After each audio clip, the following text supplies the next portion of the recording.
We request the audience to please stand up for the Tamil Thai Valthu.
Kindly be seated.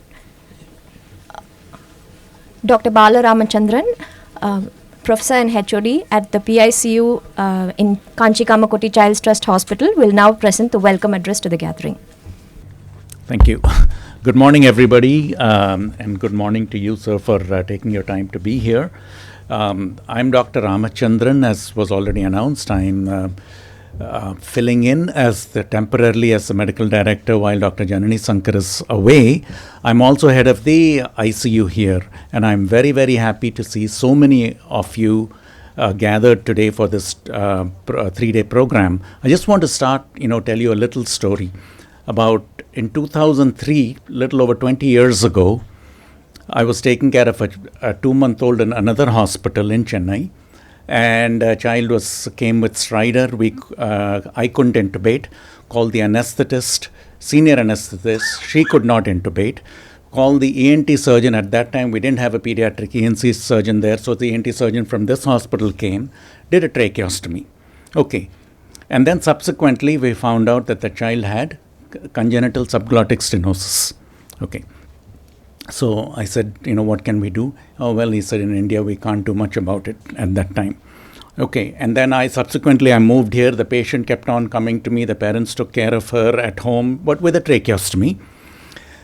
And about a year later, after a lot of many emails, etc., we arranged for her to be sent to Paris, where she had the subglottic stenosis repaired, and that child is now doing well. She's now in college. She's about 21 years old now. She's doing very well. So at that time, I wondered, I wish we could do these in India. And now this, over the past few years, I'm very, very happy to see that this field has taken off so well that now we are having a major conference of this, so we can pass on this knowledge to the next generation of otolaryngologists and also anesthetists and ICU personnel, so that we can help more and more children with all of these congenital and acquired airway problems, which is something we were not able to do that. So I am very happy that we are conducting this conference. Thanks to Dr.Thiru for organizing it. And I'm extremely happy that there are so many of you here to come and learn from this 3-day workshop with faculty both from within and from outside India. So thank you all, and I really wish all of you a warm welcome, a really good learning experience. So I'm sure you will take back some good messages that we can in turn teach to our colleagues and students. Thank you very much. Thank you, sir. We have our chief guest, Dr.Thiru. I request our CEO, Mr. P. Ravishankar, to honor the chief guest.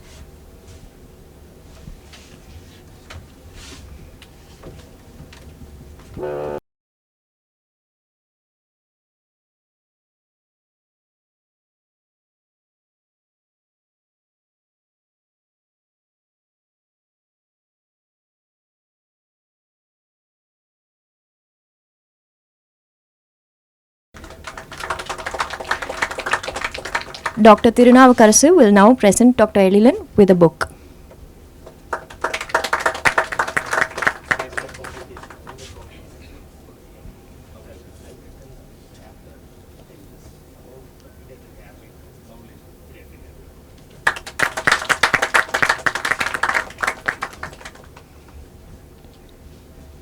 We now have some special guests to light the Kuttuvilakku.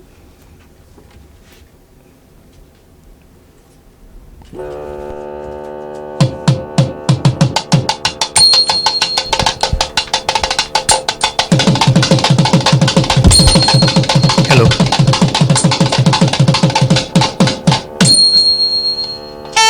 So, as Dr. Balaram Sundan said, pediatric airway was not very well developed, 10-15 years back.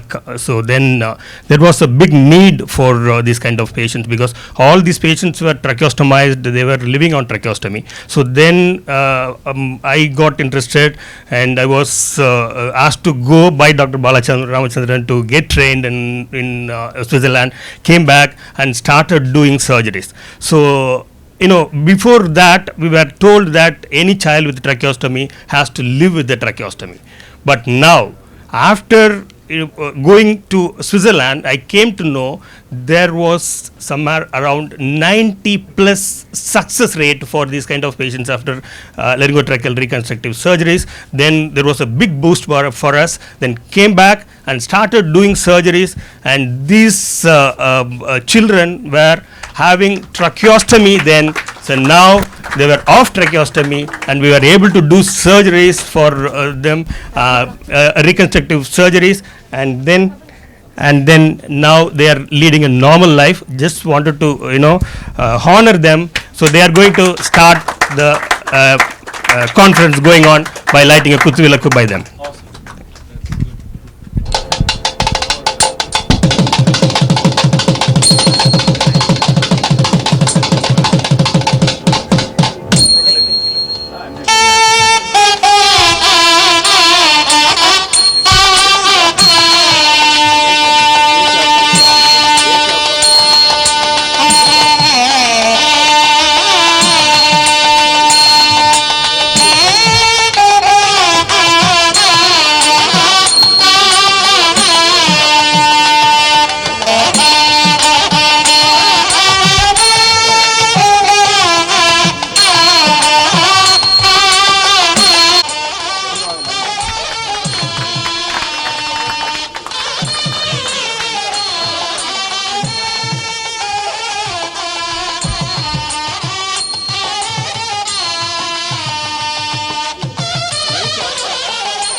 These people are not able to economically, not very well. That we must understand that. You can know how much the expense is that, and probably because the hospital administration and things like that, we are able to cut down as much as possible. That's a very, very difficult situation in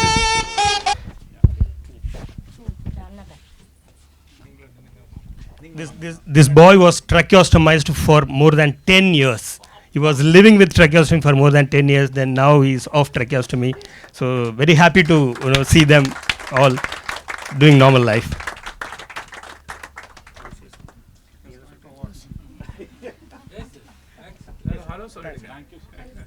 Thank you.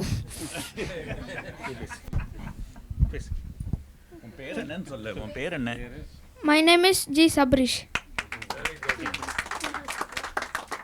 What are you doing, Sabrish? I'm studying 7th standard. 7th standard. Good, very good. Very good. Thank you all, chief guests with the chief guest. Thank you all for coming. Right. Dr. Thiru will now introduce the Chennai Pediatric Airway Congress to the gathering. Good morning all. So the Chennai Pediatric Airway Congress was mooted by our boss, Dr. Ramesh. We thought of doing it like a 3-day conference. Then we decided to do some of the live surgeries included for 2 days and 1 day for hands-on workshop. Then we approached Dr. Elilan Naganathan because we thought he is the apt person to start this conference, not because he is the MLA of this constituency, because he is the one who know how difficult it is to treat a patient with tracheostomy, because he was involved in managing tracheostomy for one of our tallest leaders of Tamil Nadu. Mr. Kalaignar was tracheostomized and he took care of the leader. So he knew each and everything about the tracheostomy and how important is to have a normal breathing without some cannula inside your breathing pipe. So we welcome you all for the conference. We are going to have a very hectic program from now onwards, live surgeries and then hands-on workshop and everything. And thank you all for attending the conference. Now I request Dr. Elilan to give a chief guest address. Thank you. Good morning to all. I congratulate Chennai Airway Congress to organize a successful airway management concept. Evolving together is the theme, actually, in fact. So it's been a day of stories, as our ICU consultant of Kamakodi Hospital has started with the story. Even I should do so. So I'm a product of Madras Medical College. I went in my UG and PG program in MMC. I was a part of the development of a poison center in Government General Hospital, right? So we evolved a lot of protocol. I was also a committee member for snakebite protocols, National Snakebite Protocol. So we used to receive a lot of snakebite patients, especially neuroparalytic envenomations. So as ICU man, we'll try to do that ABC and anti-venomation, and just to try to bring out ventilatory management, everything. So the acute component is taken care of, especially rural farmers from lower socioeconomic background coming to a tertiary center in Government General Hospital. So after long-term ventilation, even after envenomation, patient have paralysis, especially in presynaptic toxins, where they don't have been so much responsive to postsynaptic toxins like cobra. So they need long-term ventilation. Naturally, they be on long-term airway management. ET tube is maximum 2 weeks, then switching over to tracheostomy, then tracheostomy ban. Patient will recover completely because the patient is otherwise normal if not for the toxin. Then with the tracheostomy tube, we discharge them. So where do they follow up? Where do they go? That's a big question. So it's a huge iceberg phenomenon where a tracheostomy done in an intensive care setup. As intensive care physicians, the entire team will deal with the acute component of that particular patient condition. But what happens next? Where do they follow up? So since Poison Center has a follow-up stream also we developed, so we have seen patients literally coming back with tracheostomy tubes, with poor maintenance, with secondary infection, because they're going back to the rural setting without proper understanding of an tracheostomy tube management, especially medical personnel in a primary health center or in a sub-center. Say they succumb to secondary infections very easily. What all the efforts we have done during the acute management goes for waste. So now Chennai Airway Congress has started up an initiative for the long-term tracheostomy patient, how to rehabilitate. I'm talking about small teenagers who are working in agricultural paddy fields, who have been exposed to this of acute snake bites or accidental poisonings due to sedatives. So there's a huge chunk in one area. Then other area, their congenital malformations are there. And third segment, after advent of oncology, we have found a lot of head and neck childhood tumors have risen up. So our management becomes much more multidisciplinary now. So it is no more a unisectoral approach. So it's a multisectoral, multidisciplinary team. Now this Airway Congress will start up a tracheostomy rehabilitation team for as a part of a disciplinary component. So this is a starting point where our tertiary care has to go for a fine tuning. See, I understand Tamil Nadu has this phenomenal strides in public health care. Okay, one. Number two, we are done well in primary and secondary health care. Yes, but how long we are going to talk the same narrative now?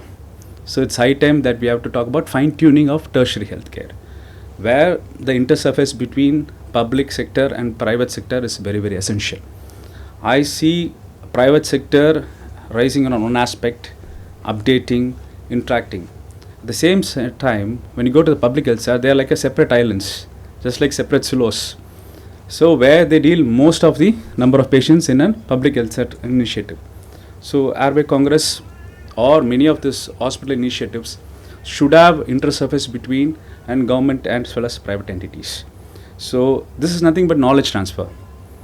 One thing I have to address here to every one of you, the thing is we do a lot of things, but we don't have a document. That has always been an issue with us. So my publication days are over because I become a people's representative here. But I would suggest that research skills always should be there. It's about documentation. When you see the West, the culture of documentation is very much there as part of their undergraduate curriculum itself. If you visit any of our undergraduate schools, the thesis produced by postgraduate, if you put a plagiarism software, 80% will be the copy of the previous thesis, right? Why it's so? Because we have not invested in much in R&D. We don't have intersurface between various sectors. The aspiring postgraduate student, the aspiring assistant professors are dwindling in number. So it's high time that medical facilities should have an R&D. We should work on an intersurface between the government sector as well as the private sector. So these type of fine tuning in various sectors should be transferred across the state. So at one point of time, the district hospital team of anesthetists, ENT specialists, pediatricians, ICU should be well trained in tracheostomy care and post tracheostomy management. Let this Congress be a starting point. Thank you. Thank you, Dr. Elidan. It is extremely gratifying to see a politician understand and speak doctor's language. And may you use your dual profession of medicine and politics to serve the people of Tamil Nadu better. More power to you. I now invite Dr. S. Ramesh to deliver the vote of thanks. Good morning, ladies and gentlemen.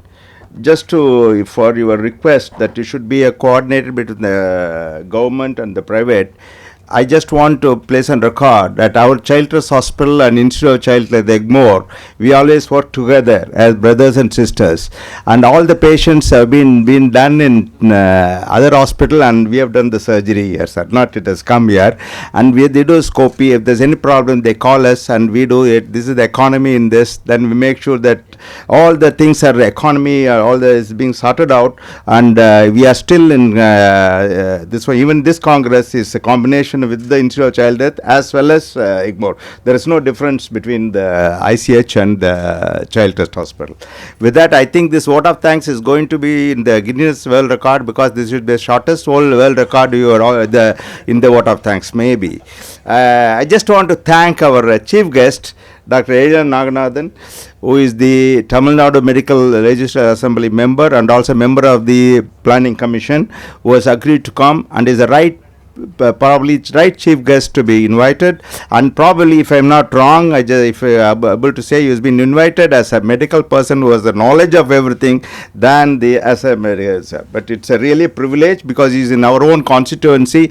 I don't think Thiru didn't have any other option other than Dr. Elidan. Thank you so much. He has got a meeting at 10:30 at the Taj. I'm happy that next meeting is in Taj, because even you can walk here and do that. So I think it's a very kind of you to have the meeting in the Taj, because we have a meeting here. I think I must also thank only two people. One is the administration. Without them, I don't think we can do anything about it. Mr. P. Ravishankar, who is Chief Executive Officer, and the faculty. And I can't forget mentioning Dr. Muthayal Tyagarajan, who has come, is a professor in Great Ormond Street, who has come all the way from London, and Dr. Mervyn, who has come from South Africa, and 3-4 people, even in the middle of the night, they are giving online lectures from US and Australia who have come, and all the patients who have come all the way, and the faculty who has come from all over the country with all the people. I didn't realize that these so many people are interested in the tracheal reconstructions and airway anomalies.